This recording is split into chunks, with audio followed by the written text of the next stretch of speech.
एक बूढ़ा फकीर अपनी कुटिया में पड़ा ठिठुर रहा था।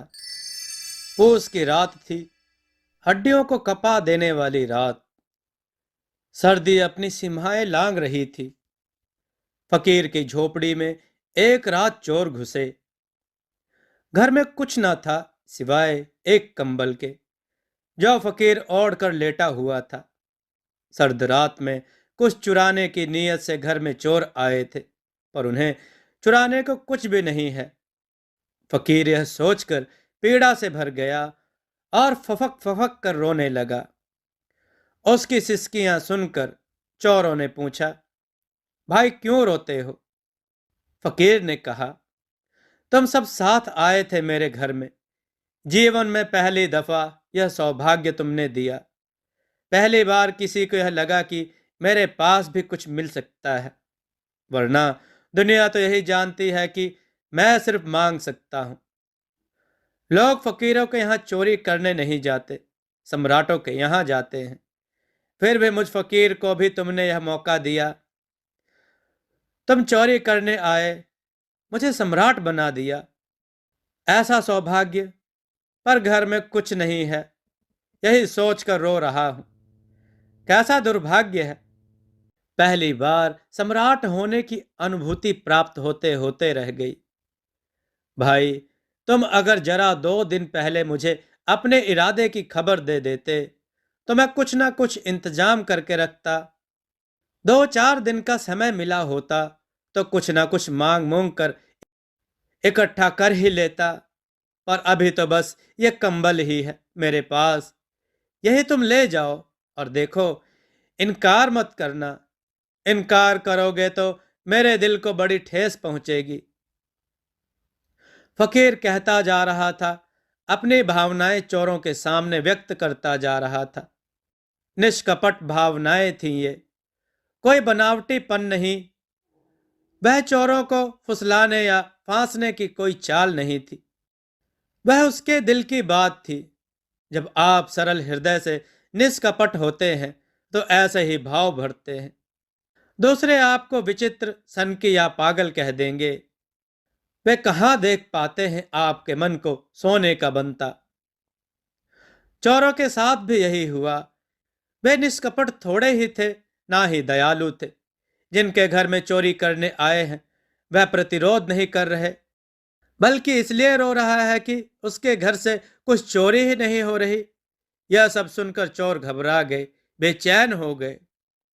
उनके कुछ समझ में नहीं आया। ऐसा आदमी उन्हें कभी नहीं मिला था।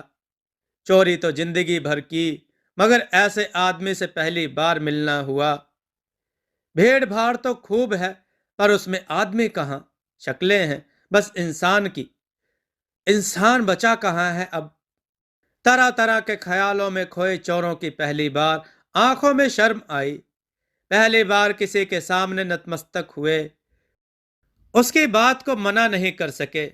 मना करके इसे क्या दुख देना। कंबल ले लिया तो भी मुश्किल हो रही, क्योंकि इसके पास कुछ और है भी नहीं। कंबल शरीर से हटा तो पता चला कि फकीर तो नंगा है। कंबल ही उसका एकमात्र वस्त्र था, ओढ़ना भी, बिछौना भी। चोर संकोच में दबे जा रहे थे। तभी फकीर ने कहा, तुम मेरी फिक्र मत करो, मुझे तो नंगे रहने की आदत है। फिर इस सर्द रात में घर से निकलता ही कौन है, जो मेरे नंगे होने से कोई फर्क पड़ेगा। तुम चुपचाप ये कंबल ले जाओ और दोबारा जब मेरे पास आओ तो पहले खबर दे देना। इतनी निराशा ना होगी तुम्हें भी और मुझे भी। फकीर की एक के बाद एक बातों से चोर तो जैसे सन्न हुए जा रहे थे। उनके लिए यह सब किसी और दुनिया की बातें थी, शायद देवत्व जैसी कुछ बातें। इंसान के अंदर जब उसका देवत्व जागता है तो समाज उसे पहले तो समझ ही नहीं पाता। उसे पागल घोषित करता है, पत्थर मारता है, सताता है। उससे डरता भी है कुछ हद तक। चोर भी घबरा गए और कंबल उठाकर एकदम से झोपड़ी से निकले और तेजी से भागे। वे तो हवा में 9-2-11 हो जाने थे, पलक झपकते ही।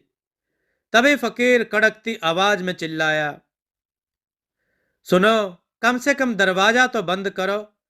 मैंने तुम्हें कंबल दिया है सर्दी की रात में, इसके लिए मुझे धन्यवाद दो। आदमी अजीब है, चोरों ने सोचा, पर उसकी कड़कदार आवाज ऐसी थी कि यंत्रवत हो गए। उसका आदेश माना, कंबल के लिए धन्यवाद कहा, दरवाजा बंद किया और वहां से सरपट भागे। फकीर खिड़की पर खड़े होकर दूर जाते उन चोरों को देखता रहा। कोई व्यक्ति नहीं है ईश्वर जैसा, लेकिन सभी व्यक्तियों के भीतर जो धड़क रहा है, जो प्राणों का मंदिर बनाए हुए विराजमान है, जो श्वासें ले रहा है, वही तो ईश्वर है। खैर, समाज अपने तरीके से चलेगा, प्रशासन भी काम करेगा। एक दिन चोर पकड़ लिए गए, अदालत में मुकदमा चला, उन्हें पेशी के लिए लाया गया। एक चोर के शरीर पर वह कंबल था, इस तरह वह कंबल भी पकड़ा गया। वह कंबल कोई मामूली कंबल नहीं था, वह उस प्रसिद्ध फकीर का कंबल था। किसी सच्चे संत फकीर के संपर्क में रहने वाली निर्जीव वस्तु भी दिव्य हो जाती है, उनकी कद्र बढ़ जाती है। मजिस्ट्रेट की नजर पड़ी तो वह तुरंत पहचान गया कि यह तो उस फकीर का कंबल है। मजिस्ट्रेट ने पूछा, तुम लोग चोर हो, पैसे वालों के यहाँ, गृहस्थों के यहाँ सेंध लगाते हो, पर तुमने तो उस फकीर के यहाँ से भी चोरी की है। इस अदालत में मैंने बड़े बड़े नीच देखे, पर तुम जैसे नीच पहली बार आए हैं। तुमने फकीर के शरीर से कंबल क्यों चुराया? तुम्हें जरा भी शर्म न आई?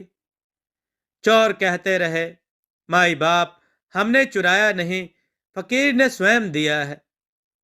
दिया क्या है, जबरदस्ती पकड़ाया है, हमें तो चाहिए ही नहीं था। चोर की बात पर भला जज कैसे यकीन कर ले? फकीर के पास यही एक कंबल है, वह सर्दी में क्यों दे देगा? देगा भी तो किसी बूढ़े असहाय को, इन हट्टे कट्टे चोरों को क्यों देगा?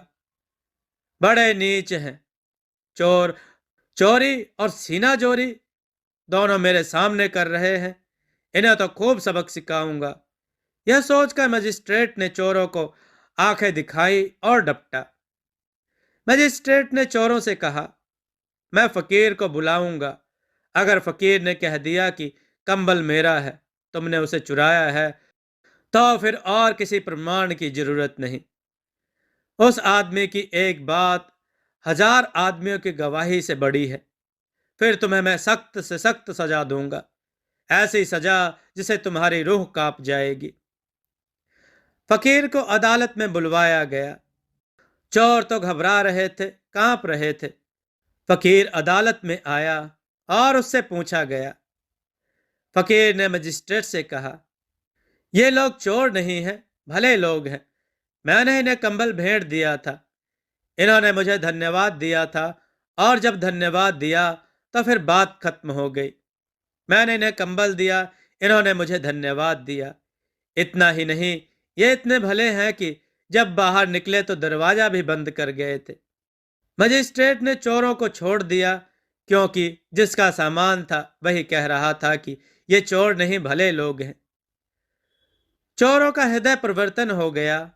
वे फकीर के पैरों पर गिर पड़े और कहा, हमें दीक्षित करो। अब उन चोरों ने संन्यास लिया। तब फकीर जोर जोर से हंसने लगा। चोर से नए नए सन्यासी बने, उसके शिष्य हैरत से देख रहे थे। फकीर ने कहा, तुम सन्यास में प्रवेश कर सको, इसलिए तो कंबल भेंट दिया था, इसे तुम पचा थोड़े ही सकते थे। इस कंबल में मेरी सारी प्रार्थनाएं बुनी थी, इस कंबल में मेरे सारी प्रार्थनाओं की कथा थी, प्रार्थनाओं से बुना हुआ था इसे, इसी को ओढ़ कर ध्यान किया था। इसमें मेरी समाधि का रंग था, गंध थी, तुम इससे बच नहीं सकते थे। मुझे पक्का भरोसा था कंबल ले ही आएगा तुमको। उस दिन चोर की तरह आए थे, आज शिष्य की तरह आए। मुझे भरोसा था, क्योंकि बुरा कोई आदमी है ही नहीं। यह सब तो परिस्थितियों पर निर्भर करता है। मनुष्य तो परिस्थितियों का दास है, ऊपर वाले की लीला का कोई और छोर नहीं। ना जाने किसे कब कहाँ पहुंचाए, किसे कब क्या बना दे। बुरे से बुरे इंसान को भी ईश्वर दुत्कारता नहीं, उसे अपनी सारी संतानें प्रिय हैं। वह प्रयास करता रहता है कि उसकी बिगड़ी औलादें भी रास्ते पर आ जाएं। इसके लिए वह उसे मौके भी देता है। जो उस मौकों को पकड़कर जीवन सुधार लेता है, वही रत्नाकर डाकू से आदि कवि बनकर समाज में पूजनीय बन जाता है।